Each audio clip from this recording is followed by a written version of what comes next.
Marketing లేకుండా కూడా ఇండియాలో ఒక ప్రీమియం బ్రాండ్ లీడర్ అవ్వడం పాసిబులా?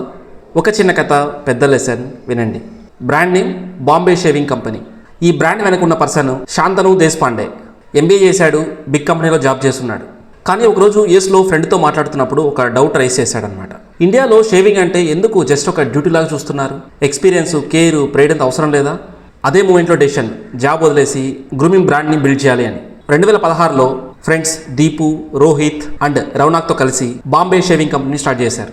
ఫస్ట్ డే నుండి ప్రాబ్లం స్టార్ట్. ఇండియాలో మెన్ గ్రూమింగ్కి ప్రీమియం ప్రైస్ ఎవరు ఇవ్వరని నమ్మకం.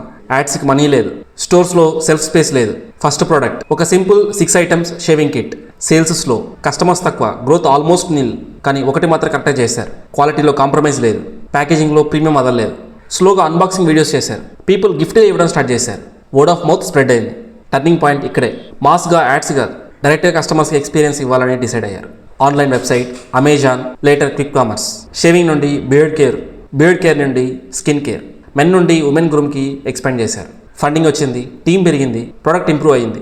ఫైనాన్షియల్ ఇయర్ 2024లో రెవెన్యూ 225 కోట్లు దాటింది. నష్టాలను తగ్గించారు. 2025లో ప్రాఫిట్ని టచ్ చేశారు. ఇప్పుడు కంపెనీ 550 కోట్ల రన్ రేట్ బ్రాండ్. ఐపీఓ కూడా ప్లాన్ చేస్తున్నారు. ఇప్పుడు బాంబే షేవింగ్ కంపెనీ అంటే ఇండియాలో గ్రూమింగ్ని రెస్పెక్ట్తో చూసే బ్రాండ్. లెసన్ సింపుల్, ఐడియా కన్నా ఎక్స్పీరియన్స్ మీద ఫోకస్ చేస్తే మార్కెట్ని చేంజ్ చేయగలమని.